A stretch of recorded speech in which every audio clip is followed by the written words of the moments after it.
Good evening, everyone. Welcome to ULTV Study Abroad 101. I'm Shefali Shrivastava, Marketing and Communication Manager at University Living. And we have a new country for you today. Right, a country with a top-notch education system and excellent universities. Scotland. Scotland, right. Over 80% of research based in Scottish University is renowned for making its impact all over the world. And also with this, Scotland is renowned for making creative thinkers out of students. There'll be a lot of discussion around it. So just wait and watch because we have Mr. Singh Anand with us. Hi, Veer. Hi. Thank you for having me. Thank you for joining us, Veer. Veer is himself an alumni from St. Andrews, who is also a director at the University of St. Andrews India office. He's also global ambassador for .Scot Registry, a member of the board of advisory at GBMAC, chair of the IC3 Inclusion and Diversity Committee at the IC3 Movement, and co-chair of IC3 2022 conference. Welcome, Veer, again, and thank you so much for joining us because I know there's a lot of going through at your end, and still you made time for us. No, it's a pleasure to be here. And I always like sharing, in particular, my student experience. So I hope that I can do that today as well. Definitely, and we're looking forward to that discussion also. Now, without further ado, let's dive into the session. My first question, I'm sure you must have got this a lot. With London, Ireland over there, how come Scotland comes into the picture? How would you describe Scotland as a student destination? So I think I'll start with being a bit biased because I studied in Scotland. So I'll talk from my own personal experience. I think, firstly, before anything else, it's a very friendly and welcoming country, especially to international students with a lot of history, culture, tradition. So I think that works well for students who want to come and study in Scotland. The two major factors why I feel Scotland in particular is a great study destination is one, because of the flexible degree structure. So often when we talk about the United Kingdom, we talk about England in particular, where the degree structure is for 3 years, and you don't have that same level of flexibility that maybe a liberal arts university in the United States would have. Where Scotland actually does a 4-year degree that not many people know about, which does offer some flexibility to students. So they can come into university at an undergraduate level, explore different courses. So I think that degree structure, one, is a big benefit in Scotland. And second, we talk about history and, old universities. We look at the United Kingdom and there's hundreds of universities and institutions today. But not many people know that 4 out of the 6 ancient universities are actually in Scotland. So, I think there's a great history of education when it comes to Scotland for that reason as well. Yes, in fact, I read it somewhere that studying at Scotland is a very balanced, unique experience for students if they want to go for the history part, heritage part, and of course with the beauty scenario and the good quality education, right? Correct. Now you've already mentioned and established that you're going to be biased. So let me ask, how is studying at St. Andrews? No, I went as an 18-year-old. I went to do my undergraduate degree back in 2012, and it's just such a special community. So it's a campus-like environment where every second person you meet on the street is associated in some way to the university. So you'll know your shopkeepers, you'll meet your professors in the supermarket, you'll meet students from all the different degrees that they're doing. You're not bound by just your subject area, and you only meet people there. So it's a brilliant community. And I think when you're part of a campus like environment, I think the whole student experience is very different. So clubs, societies, things to get involved with. There was so much to do in the town itself. We never really felt the need to go outside. So that for me was very special. And I think when you talk about St. Andrews in particular, it's small class size, it's research led. You're talking about having that one-on-one interaction with your professors, which at times may not be possible in other parts of the world. So those are all big factors that I think enhance a student's experience in particular. So that's there. And I particularly myself, I went for the degree structure. So I did, economics, management, and philosophy in my first year. I couldn't have done that in other parts of the United Kingdom. And so it's a flexible degree structure where you can actually try your hand at a few subjects for the first 2 years then decide what you want to do when you progress, into third and fourth year, what we call our honors years. So, the small class sizes, the degree structure, and the community, I think they were the three major factors. And then being a golfer myself, I think, that was a special, it is the most special place to play golf. It's the old course and the home of golf. So that was maybe a close fourth in my list of priorities at the time. We'll definitely circle back to this point during the end of our session. But of course, you mentioned this point that there's a 4-year degree program. Any exclusive reason for that?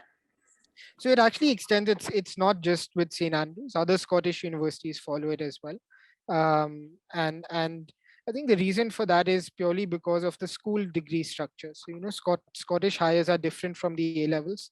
So much like you have the international baccalaureate in the IB and things. They're broader degree programs, and I think that just lends itself better to maybe going into a more flexible and broad degree structure in comparison. But that's just how Scotland does it. But I think it has a role in terms of how the school system works and how it extends then into the university system. Right, right, makes sense.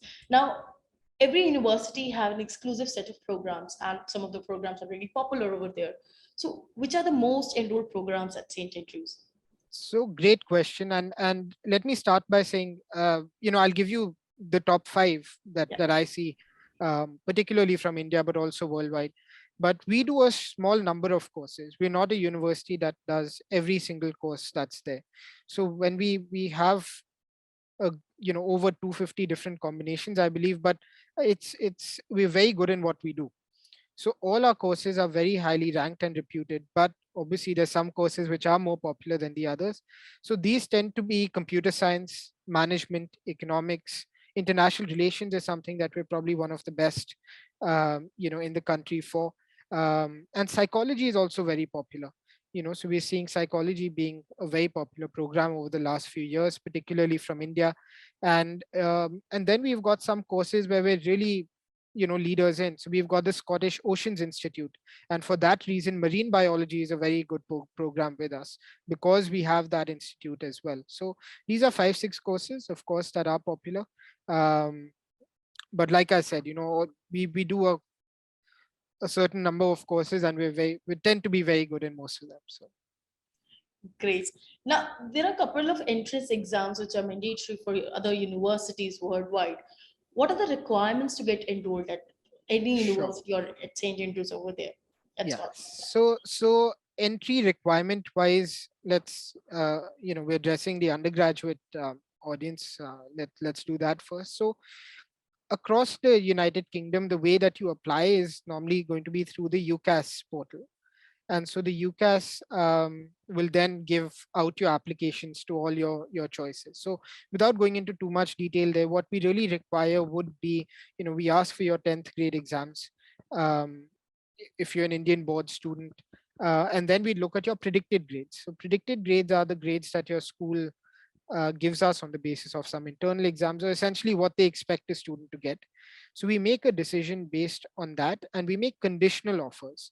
So for our ISC, CBSE students and the Indian boards, we do accept state boards as well. We look for a minimum 90% average across your subjects. And then in some particular subjects, we will also have subject specific requirements.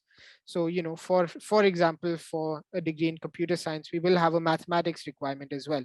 So we might need the 90 overall plus 90 in mathematics and another science. So those brackets are there. So it's subject specific.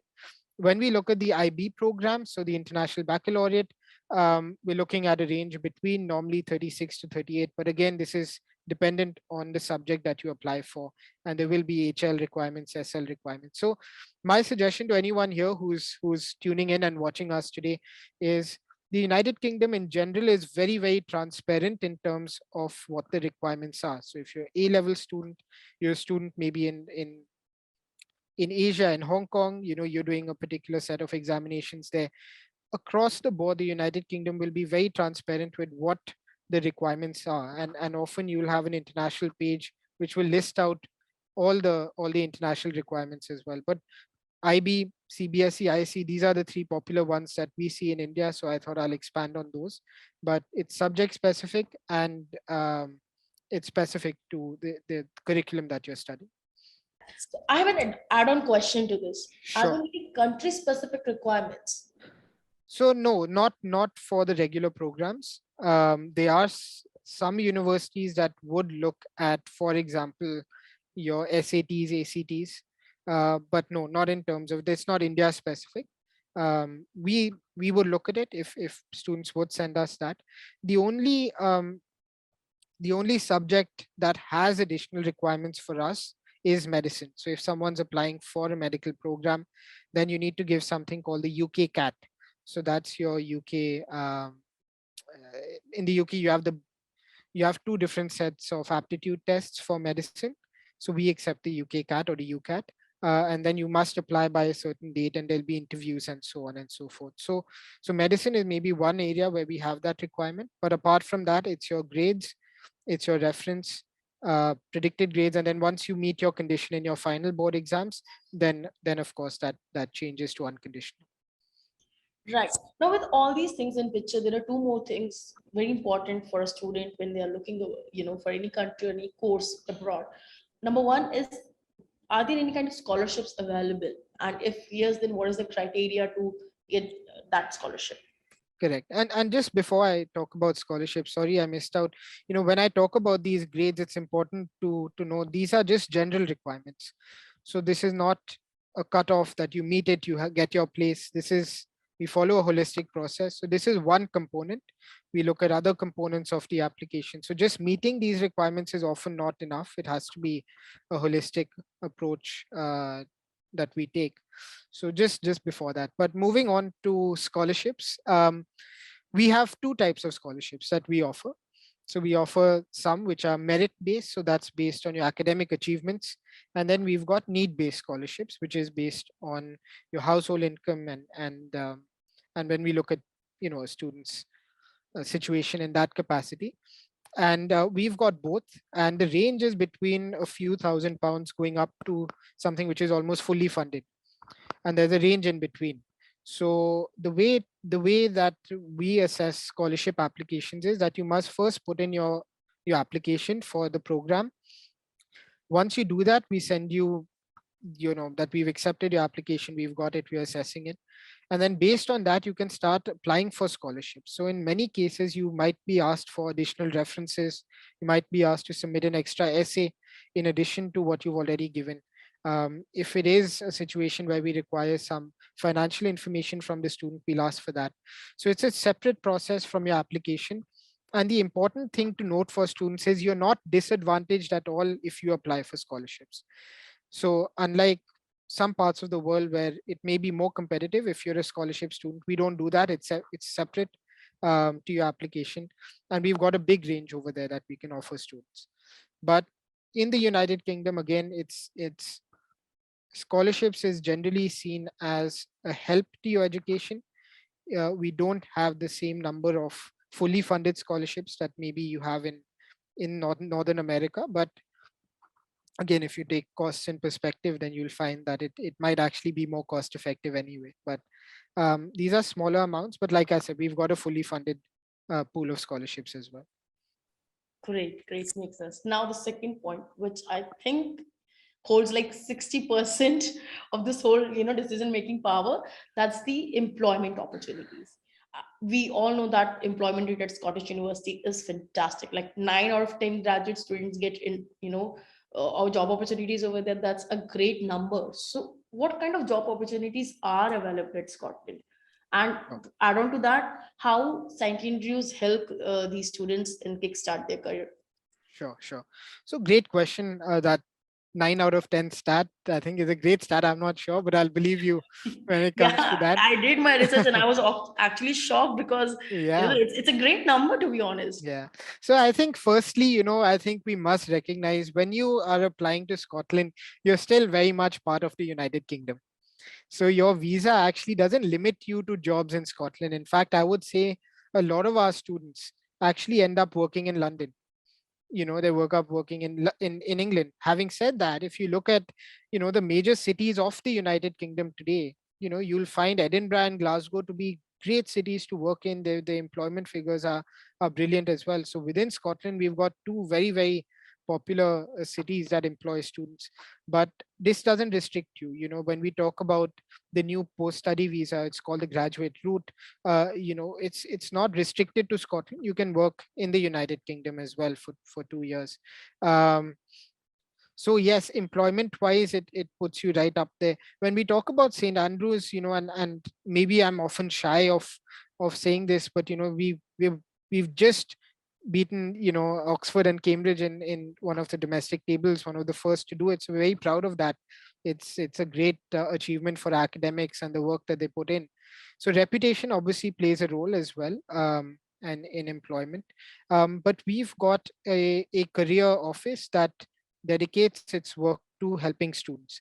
So whether that mean that whether that's having some of the best employers come and talk to students, whether it means assisting students with CVs, cover letter writing, connecting them with alumni who might be in the same industry, doing mock interviews when that time comes, helping them with deadlines and things like that. So we've got all those services there, and students can avail this from year one and do it on a they can seek a one-on-one appointment with the career office if they want to discuss what they want to do, how they want to progress.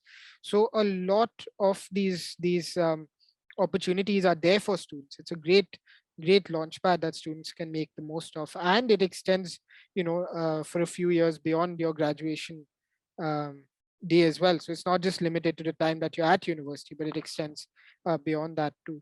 So the career center is there for students to help them, um, and we've certainly got one where they're very, very proactive in trying to help students. And being a smaller size university at a career level as well, we can offer that personalized support to our students as well.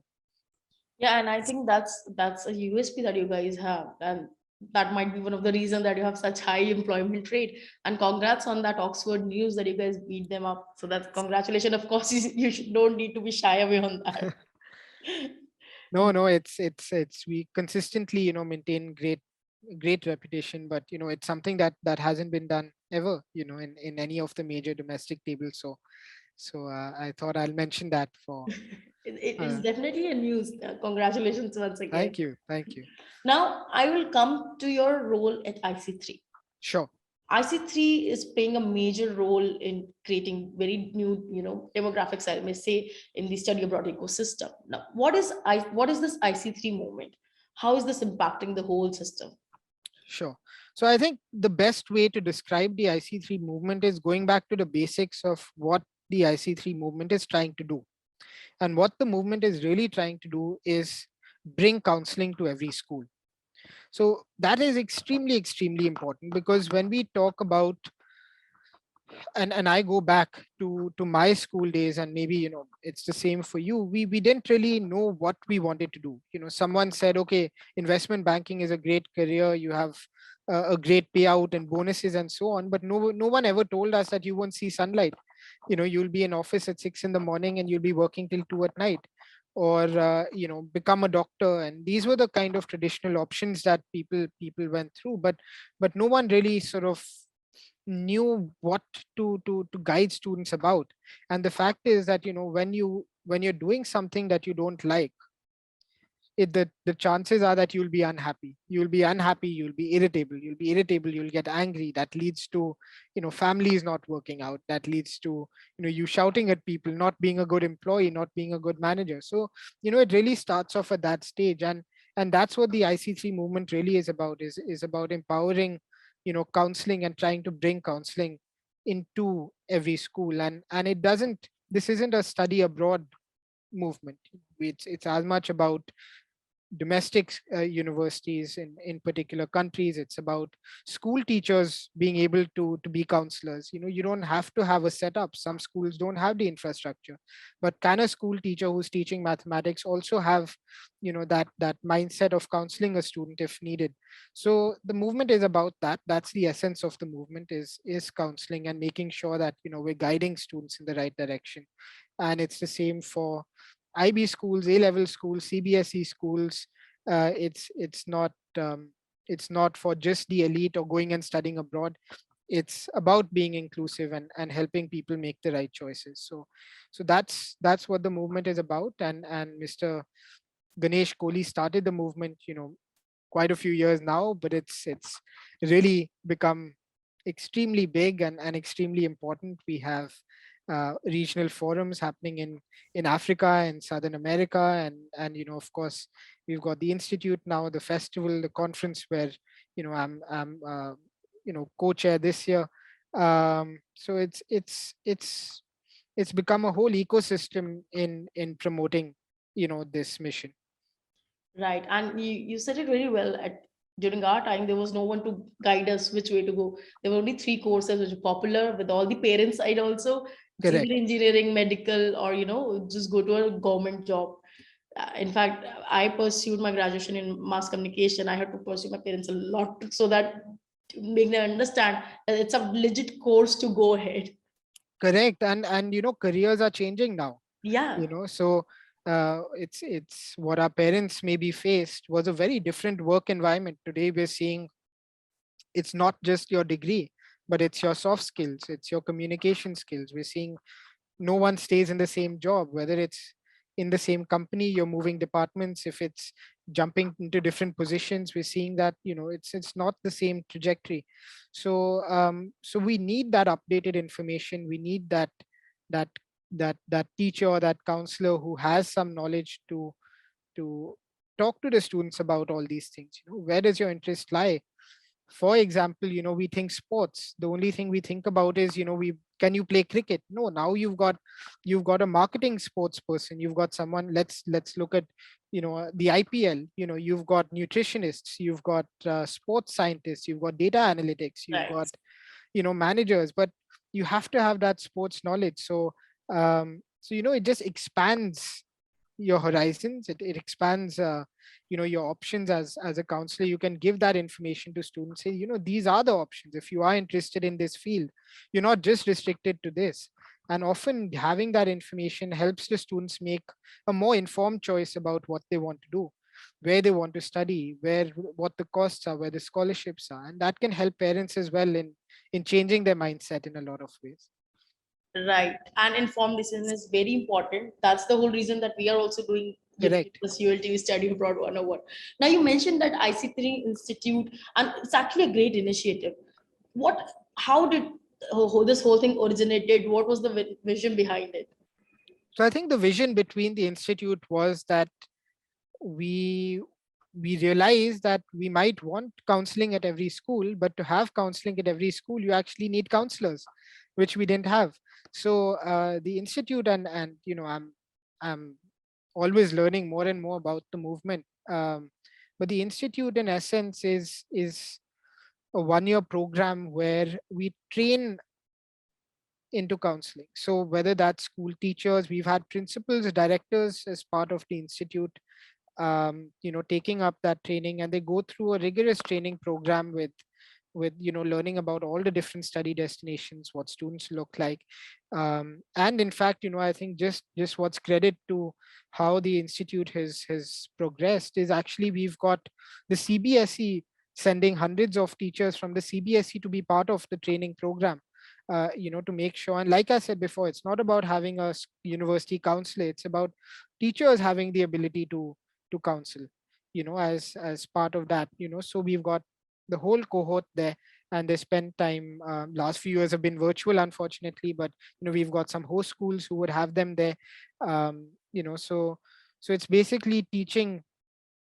I like to call it the art of counseling. I really think it's an art, but it's teaching teachers, counselors, schools, others involved in the education school system, rather, to get that counseling information and knowledge that would then help them in their school, and also move into schools maybe that don't have that infrastructure. So we want them to move out, really expand, and make sure that it works with that mission, or the movement's mission of getting counseling in every school. So to do that, we need counselors, and the institute is training hundreds and hundreds of counselors. If I'm not wrong, we've reached close to, in one particular cohort, you might have hundreds of counselors being trained. So it's a great initiative uh, that I've been lucky to be a part of, as doing some sessions with them. But it's really spearheaded by Neha and Amrita, and they're great leaders in that capacity. Right, it is a great initiative. In fact, empowering the teachers also along with the whole plan. It's not just that you're giving them ability to be a career counselor, but you're enhancing their horizon as well. And who knows their student better than a teacher?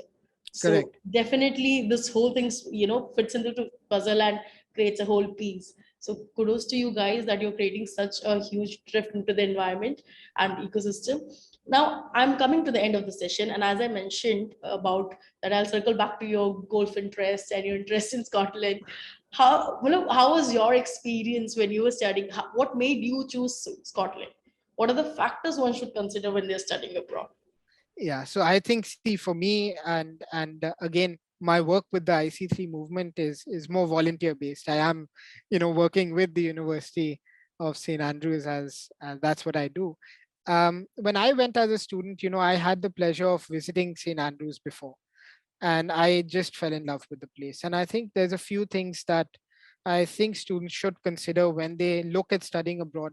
The first thing is, this this this overarching theme that people look at is saying, okay, this is a good university, I should go there, or this is ranked XYZ, this is where I should go.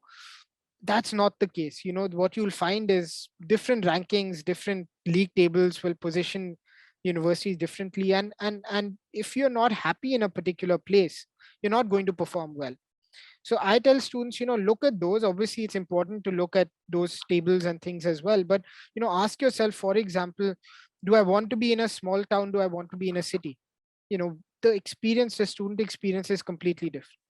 In a campus, you're more integrated into your college life. So for me, I wanted to be on a campus, so then I chose places accordingly.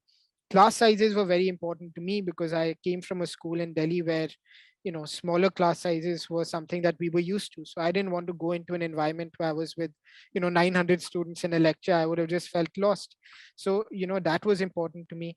And I had a rough idea of what I wanted to do in my career. It was more in the field of you know consulting, maybe marketing, finance, in the business area of things. But I didn't know exactly how to get there. I could do it through economics, management, psychology, business studies. I didn't know. So the flexibility that the Scottish degree offered me was a big factor. I, in fact, was one of the students who actually changed their mind when I went there. I ended up doing a program that I didn't it's not exactly what I had applied for. So I used the flexibility there. um, and of course, like I said, being in an international environment, with a lot of international students. I have friends from around the world. I was living with, since we are talking about university living today, I was living with all of us were actually from different continents. So I was from India, I had someone from Scotland, I had someone from the US. And even though a lot of my friends also studied abroad, no one had that kind of a diverse environment. So that was a factor. And also, I felt at that point I wanted to go somewhere where, yes, I would have my comfort of Indian students and people coming from India, but I didn't want to go somewhere where I end up just being with Indian students. So, I made a conscious effort to move out, talk to people from around the world. And I think at St. Andrews, that's one of the things that they were really wanting to promote. So, that stood out to me as well. So these were the few factors. And like myself, being a golfer was always a little bit of a cherry on top, um, in that decision making process, of course. But um, I think these were really the reasons. But you can't replicate that community that you have, in a place like St. Andrews. It's special to walk around streets where you've had Nobel laureates, you've had royalty, you've had others, some of the best minds, CEOs, walking down these same cobble streets for the last 600 years. It's a very special feeling for sure. Right, right. But I still feel that 50% of your decision was because of the gold part. Yeah, I'm not saying anything there. Right. And it's actually true. Not every best fit is the right fit. Correct. And this thing stands correct on multiple places. Like in your case, you made it very clear that you went over there because of the size of the classroom was not 900 students. Very important, because your faculty can give you one-on-one discussion. It's important. You want to have that interaction. You can have good interaction when you have less number of people and they know you by your face, by your name. So definitely that creates a difference. Now we are almost near our session ending. Any golden words, any wisdom words to be shared with our audience? No, I think I've already said it. I think this term people say best fit, and I think it's been so overused that I think people have started ignoring it, but it's really, really important. And it's not just about, you might not know where you want to go, but it's about making an informed choice. Do your research. And what I would always say is, you know, talk to your seniors, talk to alumni, talk to current students, try and get a feel of the place. When you're choosing between some of the best places to study in the world, it's not the academics, it's actually how your student experience is going to be, what the place is like, what the best coffee shop to go to is, how's the gym if you like to go to the gym. Those on a day-to-day basis will be factors that will play a more important role in some ways to make sure that you're happy. You can concentrate then better on your academics as well. So do your research thoroughly, don't just jump to conclusions, and and talk to people, ask people what it's actually like. I think that's the best advice that I can give someone is reach out. Alumni will always be happy to help, current students will be happy to help, and they'll share that personal insight that maybe can help you make a better decision. Great, great. Thank you so much, Veer, again for joining us. So, guys, Scotland is a fantastic place to study abroad, rich with culture and history, tucked away slightly off the beaten path. So, if you want to go and have a unique experience, Scotland is your place. On this note, we'll close our session. Thank you so much for joining us today. We hope you found it useful, and check out the link below in our description box for some valuable content that we create. Looking forward to see you guys next Friday, 5 p.m. Thank you. Thank you, Veer, again for joining us. Thank you for having me again. Thank you all. Thank you. Have a great day. Bye.